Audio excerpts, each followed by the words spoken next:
Hürmetli kitap anlıqçılar, huzurunlarda Toğluq Temirxan namlıq romanның davamı. 3. bab. Ertişlik qoyçı bala. Nuşirvan dedi ki, en burun cahan yaralğanda zulümның asası kichkina edi.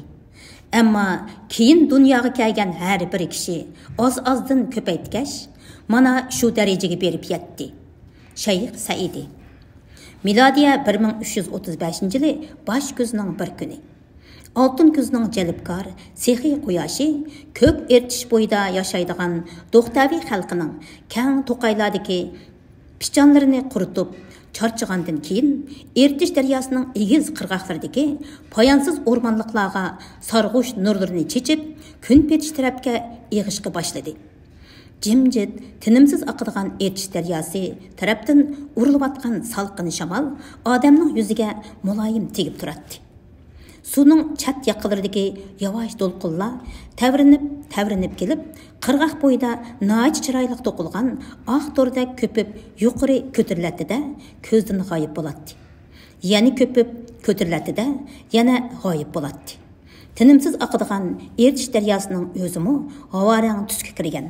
Nerq tarafdan boshlab beriq tarafning tövan qirg'iqigacha eg'ir gavdasi bilan salmoq tavrinib, hayvatlik va surlik bir jimjitlik ichida hamisha oqqan edi. Qo'liga malch tayoqini tutgan egiz bo'yliq bir bola to'pilik ustiga chiqdi. Yiroq yerlarda ko'zni chiqib bir nimalar paqirab ko'rinadi. Ko'k Ertish vodisidagi o'tloqlarning poyoni yo'q. Ammo o'tloqda o'tlayotgan mol chorvalarning soni qarabla sanavog'idek darajada oz edi. Burunqidek uyuri bilan chepishib yuradigan yilqilar, padisi bilan o'tishib yuradigan kalla, egiz tog' bag'rida yenik uzib yurgan oq bulutdek yeyilib yuradigan top qo'ylar ko'rinmaydi. Kang dala cho'lishib, vuldab qolgan edi. Bük ösken çatqallıqlar arasından kötürülgen ocaq islari aquş bir qavat havarang perde bulup, astağına otlaq üstüge yeyilmaq dedi. Toğluq Temür! Ay! Toğluq Temür! Degen avazını anlap, heliqi malçı bala boynunu sozup etrafqa qaradı. Ve özü turgan töpülüknің astidagi bir jira boyida turgan, özü bilen tang demetlik Basa Temür degan malçı Hamroyining o'ziga hadab qo'li pulanglatayotganligini ko'rdi. Basa Temür, nemish bo'ldi? deb vaqirdi. To'g'liq Temirmi uningga javoban. Basa Temür To'g'liq Temirni ko'rib, to'shqandek 2-3 taqlabla to'pilik ustiga chiqdi. U 15-16 yoshlardagi inchki bo'yliq, kichikroq yuzlik, qora chochliq, kulimsirabli turadigan bir bola edi. To'g'liq Temür uchisiga optopda o'ngib ko'nrab ketgan mo'ng'ulcha yon izmiliq pashmat kiygan. Belini belbog' bilan ching bog'lab olgan. Belbog'iga kichik bir pichoq qistiruqliq. Putiga cho'riq kiyib, beshidagi kigiz molxini qiypash qirlab kiyib olgan edi. Bolalarcha sabiylik chiqib turadigan bir jup qo'y ko'zlaridan uning aqlliq va zerakligi ko'rinib turadi. Hatto ovozdanmi kuch-quvvat jaranglab turadi. Uchisidagi pashmiti bilan yamoq silingan ishtinning pushqoqlari titilib ketgan edi. "Atdigandan beri nalarda yuriysan? Nalarda yurgansan?" dedi Basa Temür qo'li bilan peshonasidan eqib tushayotgan tarlarini aytib turib. "Biz seni ko'p izdidik. Tünügün Şiravul Do'xtaviy oqsoqol. Mollarim obdan et ammapti. Buningdan keyin mollarni boshqalarning mollaridan ayirib baxmaydigan bo'lsang, ko'rgilgingni ko'zingga ko'zdiman" deb qattiq xafa bo'lib ketdi. Shunga bugun atdigandala molni qo'tandan chiqarib, Ertish bo'yidagi qora to'qayga akagan edim. Nimish izdigandinglar meni? Yavu çamğır silip beliq şorpisi pişirgan edik, dedi Basa Temür külüp durup. Şuna seni yavasın miken dep izdigan edik. To'g'liq Temür bu gapni anlap, belbig'ini texmi chingitib qo'ydi. Uning qo'rsiqi haqiqatan ichib ketgan edi. Qayerda o'tirdinglar? Qayerda o'tirdinglar? deb so'radi. U qurib gaz bog'lab ketgan libini tili bilan yalab qo'yib. Zoqsin to'qay degan yerda beliq ko'pkan. Tunugin biz u yerga cho'lma yasab qo'ygan edik. Cho'lma yasab qo'ygan edik. Men molga qarab turdim. Oriq Botir bilan Boy Tamir ikkisi tayoq bilan urib yurib, birdamning ichida 10-20 tal beliq tutdi. Bir netisini o'tqa qoqlab kabob qilib pishirdik. Qo'g'inni sho'rib qilib pishirdik. Sana shu beliqdan ilib qo'ygan, berib yavag'in. Mollarimni qandoq qilaman? dedi To'g'liq Temir hijolat bo'lib. Shiravul oqsoqol mollarimni boshqalarning meliga qo'shib beqibsan deb yana tillab ketamo. Undaq bo'lsa, men melingga qarab turay. Uning ichilik sen berib, qursqingni to'ydirib kel amsa, dedi Bastamir kulib turib. Biroq To'g'liq Temir o'rnidan qimirlamadi. Bo'lmaydi, kashkiray deb qoldi, dedi u bolalarga xos samimiylik bilan. Molni qo'roq solaydigan vaqt bo'lib qoldi. Shiravul oqsoqol qo'roq oldida bir-birlab tekshirib chiqqandan keyin ondan molni qo'roqqa kirgizishga ruxsat qiladi. Shunga yana ozroq o'titib olmasam bo'lmaydi. Bastamir noiloj. Mayli bo'lmasa, men berib pishirgan beliqdan ozroq akilib beray. Sen yiroqqa ketmay tur. Hozirli kelaman, dedi-da, to'pilikdan yugurib tushib ketdi. Texi uygulari qetib ketmagan, uygulari qetib yetmagan o'smir To'g'liq Temirga bugungacha ko'rganlarimi yetib oshgan edi. Ammo turmush uni o'zining to'liq huquqli a'zosi qilish uchun yana o'zining xilli ko'p sinoq g'o'g'alarini uning go'dak beshidan o'tkazdi va o'tkazmoqchi edi. To'g'liq Temirning 6 yoshga kirgan chog'lari bo'lsa kerak. Uning o'gay otasi, ya'ni Do'xtaviy xalqining ulug' amiri, oqsoqol Shiravul Do'xtaviy o'zining to'qli Manglik xotinni pat-patla tillab, uning diliga ozor beradigan bo'lib oldi. Bir kuni Shiravul Do'xtaviy kichik To'g'liq Temirning ko'z oldida uning onasi Manglik xotinni tillab ketdi. "Endi men zodli chidab turolmayman", deb vaqirdi u qon quygandek qizirib ketgan ko'zlarini chekchaytib. "Bu sening Isan Bug'axonning ordusidagi harming emas. Uyimda sening bekor o'tirib yegining, kiyigining yetmagandek bu harom tamoq saqlandingmi?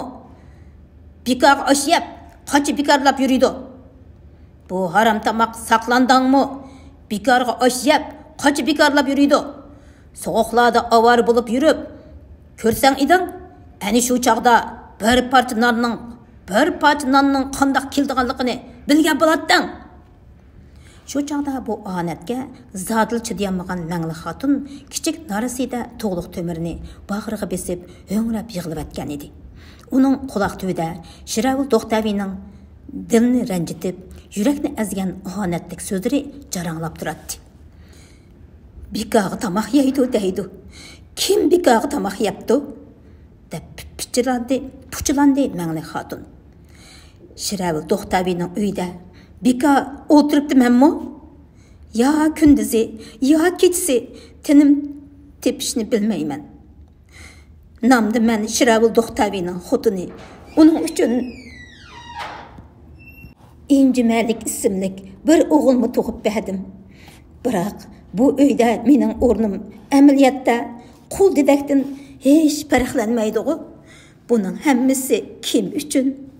Aşu hech nimani bilmaydigan kichik narasida o'g'lim To'g'liq Temir uchun emasmi? Hala bugun u mushundaq ot eshakdek ishlab turibmi? Yana harom tamoq degan nomni olsa qandoq bo'ladi? Mangli xotin Isan Bug'axonning cho'ng ayoli sotilmish xotin tarafidan qora chaplanib, xonning harimidan qo'g'lab chiqarilgan chaqdilar yashash umidini uzgan edi. U Do'xtaviylarning ulug' amiri Shiravul Do'xtaviyning uyiga keltirilgandan keyinmi, o'zining bu uydan hargiz voz kechgani yo'q. U har qitim erchish suyida bo'yni suvi solganda, kun petish tarafga qarab, tinmasdan shaqirab oqadigan bu azim daryo suyiga qo'shilib, shimoldagi qorong'u ziminga billa iqib ketishni orzu qiladi. Biroq qachonki uning qorindagi yangi jon tavridi, shuningdan e'tiboran u mundaq bo'lmog'ir xiyoldan qat'iy voz kechdi va Eson Bug'axonning pushtidan uning qorinda to'ralgan ashu yangi shirin jon uchun har qanday xo'rliqqa chidab yashashga qat'iy bel bog'ladi. Bir kuni kechqurunliqi Mangli xotun o't dövlari orasidagi yolg'iz oyoq yo'lda mo'risida liq suyiba so'g'ini yudib uyga qarab ketyotdi. U japa mushaqqatda vaqtsiz oqargan uzun sumbul sochlarini qoptirg'iga silib olgan edi. Uning avrishim toldak bo'ylari turmushning eg'irchiliklari ichida tukilgan. Guldak ruxsari eg'ir mehnatda sulg'an edi. U ketib etib, tuyuqsiz mödürlüp ketdi-de, ko'ngli bir ishni tuyg'andek bo'lib, xavf-sirab qoldi. Ko'ngildagi jiddiylikni besish uchun hech nimani o'ylamaslikka tirishib, quyosh yilla petib ketgan tarafga, kechki shafaqning nurida sarg'ush qizli bo'lib ko'rinayotgan tog' to'palariga, avorang tusga kirayotgan ko'k ertish daryosining ustiga urilgan o't cho'plarga uzoq qarab mangdi. Ammo uning jiddiylashgan ko'nglini ochadigan hech narsa ko'rinmadi. O'tloqning usti qip-yalang'och bo'lib qolgan, texi boyla atdiganda quyosh nuriga qarshi nozik gullarini tavritib turgan poyansiz yop-yeshil o't cho'plar hozir xashak bo'lib yerda solishib yetibdi. Bularning hammasi yiqimsiz kuz pastining yiqilishib kelayotganligidan derak berib, yurakka mung solatdi. O'rib tashlangan gullar solishib purlashgan. Uning guldak yoshligimi sezdirmasdan ana shundoq o'tib ketgan xazon bo'lgan edi. Mana seg'indirib uning balliq, o'smirlik, beg'am qizlik vaqti ko'z oldidan o'tdi. Qandoq g'amsiz, qandoq rahat chog'lar edi, ha? Ashu balliq chog'lar. Mangli xotun yelkisidan bosgan eg'ir so'g'ining tasmasini sal surib qo'yib mang'ash, Eson Bug'axonning qon ish kuchi dashkarlari tarafidan o'ldirilgan otisi Chog'ribagni birdilla eslab qoldi. Bir kuni u otisi Chog'ribag bilan Cholish, ya'ni Qori shahar daryosi bo'yida sayli qilib ketib etib, yerda yotgan qosh-toshdek suzuk bir yumaloq toshni qo'liga oldi. Bu iqin suv tarafdan qirg'oqqa ishtirib chiqarilib qo'yilgan to'limi pokiz bir tosh edi. Bu aslida iqin suv ostidagi tosh, iqin suyining choyqishi va oldiga qaratib ishtirishi orqasida o'zining pok holatini davomli saqlab qola olgan, dedi shu chaqda rahmatlik otisi Mangli qizning qo'lidagi toshni ko'rib. Ular menga bir to'xtam suvning qishiga keldi. Bu yerdagi toshlarni sesiqlash besib ketgan edi. Rahmatlik otisi bu toshlarni ko'zitib turib, "Mana, bu toshlar qo'lingdagi toshga o'xshamaydi. Ular yop-yeshil paqileshiga bulg'unib sesib turishidi. Shuningga o'xshash insonmu jafo chekmaguncha hargiz halovat ko'rolmaydi. Jafo mushaqqat inson bolasi uchun rohat farog'atning ichitqusi bo'ladi." Mangli xotun balliq chog'laridagi ashu go'zal aslimalarga berilib ketib, boyqi jiddiylikni unutib qoldi. Bu chog'da kechki tinchlikni buzib, qayerdadir bir yosh qulun kishnidi. Mangli xotun qadamini tezlatdi. U ovulga yetib kelib, shik oldida mo'risidagi eg'ir so'g'ini amdala yerga qo'yib turishiga, qora uy ichidan Shiravul Do'xtavining sat vaqirgan ovoz anglandi. "Agar bu saqlandi, yana mushundaq bekor o'ynab yuraveradigan bo'lsa," deb qo'ynavatdi u kimdir birsiga. "Tag'rimdagi undirimmi, uyimdagi oshliqlarimni yeb tugtidi. Buningdan keyin onasi bilan bolasiga kuniga birdan ortiq zag'ri berma. Heliqi yetim o'g'loq bugunla to'ng'izliqdagi molchilarning qishig'i mangsun. Nonni harom yemasin-da." "Bu bola oran 6 yosh kirgan-ku," degan bir ayolning e'tiroz bildirgan uni anglandi. Bu Shiravul Do'xtavining cho'ng xotini o'g'lining ovozi edi. Bu chaqda Shiravul Do'xtavining "6 yosh kirgan bo'lsa, men qanday qilay? Umi o'z rizqini ishlab tepib yesin-da," deb vaqirgan ovoz anglandi. Yelimi 6 yosh kirguncha uchisiga bekaga egin, qursqiga bekaga tomoq berdim. Өйнің içinden аңлаватқан bu paranglarning o'zi bilan o'g'li Tug'luq Temir ustida bo'layotganligini sezib, Мәңлі Xatun ittik qora uyning ichiga kirdi. Qora uyning ichida uning hozirgi eri, Do'xtavi qabilasining ulug' amri, oqsoqol Shiravul Do'xtavi to'rda badashqan qurib o'tiradi. U qo'yning paqalchiqini ishtiho bilan hojilayotdi. Uyning o'tirisida uning cho'ng xotini ulun o'rtiradi. Mana Мәңлі Xatunning o'zimi kirdi, dedi ulun xafa bo'lgan holda. Nima gaping bo'lsa, uning o'ziga aytqaysan. Har holda Shiravul Do'xtavi kichik norasida bolaga unchvala tosh yuraklik qilib ketma. Yomon bo'ladi, uvali qalasan, oqsoqol. Shiravul Do'xtavi, dedi Мәңлі Xatun dadil so'zlab. Meni satılmış xatun sana toqalliq berayotganda top-to'g'ri 20 yoshda edim. Hala bugun sening xizmatingni qilg'ili 6-7 yil bo'pti. Sen uchun texi bir o'g'ilmi tug'ib berdim. Sening g'alchiligingni qilaman deb qora chochlarimni vaqtsiz oqardi. Rahim qil, oqsoqol. Undaq tosh beg'irlik qilma. 6 yoshlik Tug'luq Temirni mol beqishga avatibsan. Muştimda kichik bola malning keyinda qandoq yetishib mang'alaydi. Nima ishing bo'lsa, mana men yosh bo'lgandikin meni sog'in.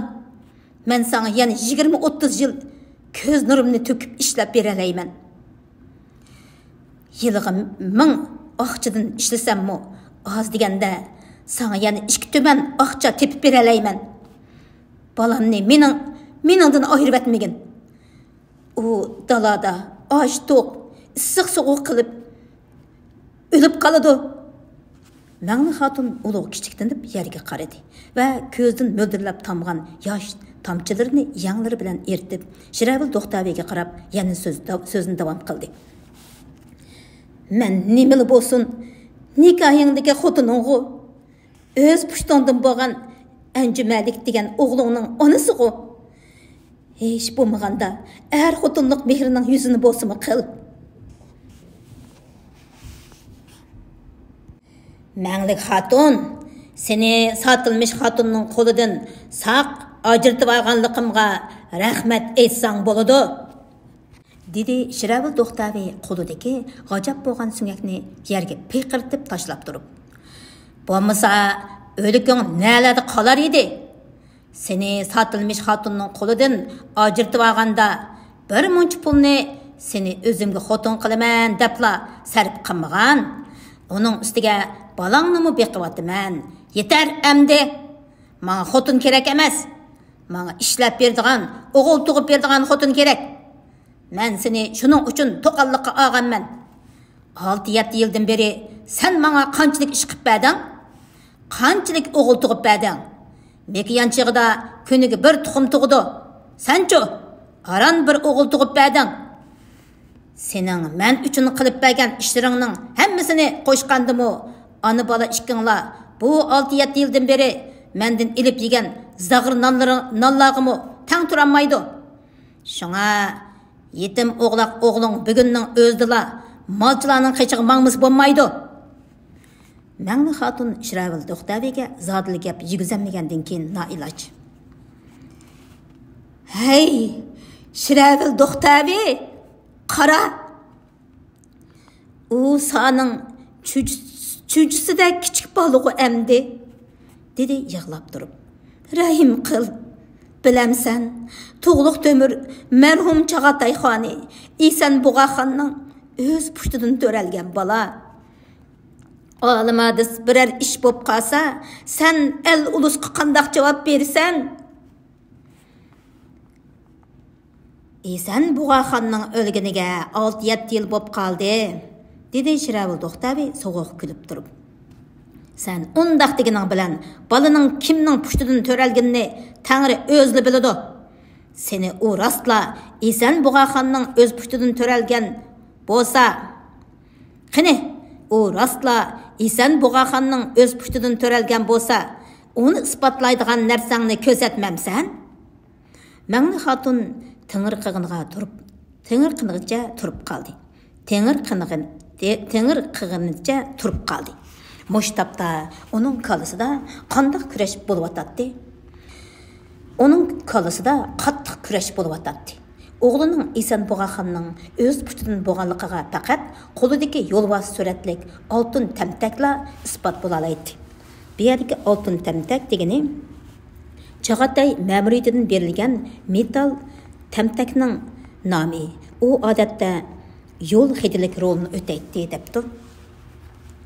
Çünki bu altın təmtəkni İsan Boğaxan Mavaraun nəhirgə yürüş qilish aldida əstilik sübtida kelgüsida to'g'iladigan o'g'liga qoldirib ketgan. Hozirning o'zida yenidan ashu oltin tamtakni chiqarib, Shiravul To'xtaviga ko'rsatib, To'g'liq Temirning Chag'atay zoda ekanligini isbotlash tamoman mumkin. Lekin uni butun Chag'atay ulusining har qaysi ulus beglari va ulug' amirlari jam bo'lgan qurultayda ondan jamoatga ko'rsatish mumkin. Şu çağdala ondan To'g'liq Temirning haqiqiy Chag'atay zoda taxt varisi ekanligiga hamma odam ishonadi.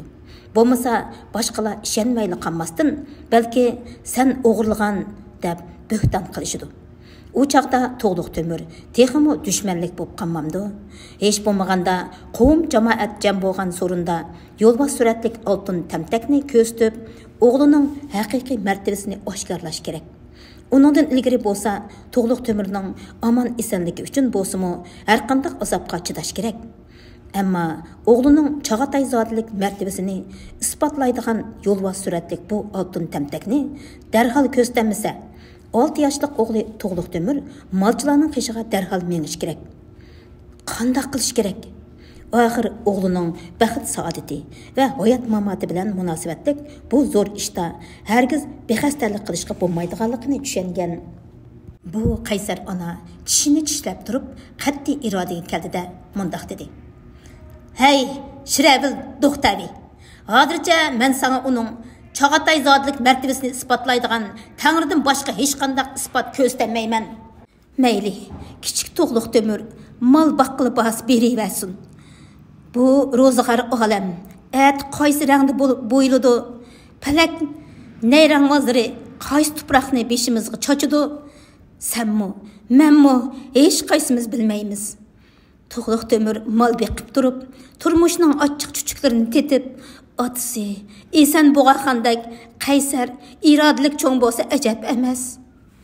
Ha, balli, mana bu so'zing durust bo'ldi. Baştalı şundaq degan bo'lsang bo'lmasmidi? Dedi Shiravul To'xtavi xubsamlik bilan kulib turib. So'zlayversang so'z chiqadi, cho'qiyversang ko'z, debdikan. Hay, No'xaybay, qanisan?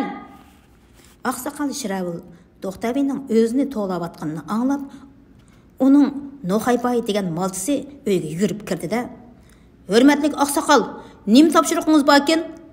deb bir chetda qo'l qovushtirib turdi. Hozirning o'zida muni To'g'liq Temirni ko'k ertish bo'yidagi malchilarimning o'taviga apirsan. Atidan boshlab mol boqsin, dedi Shiravul To'xtavi mayliq barmoqlari bilan burutlarini to'lg'ab.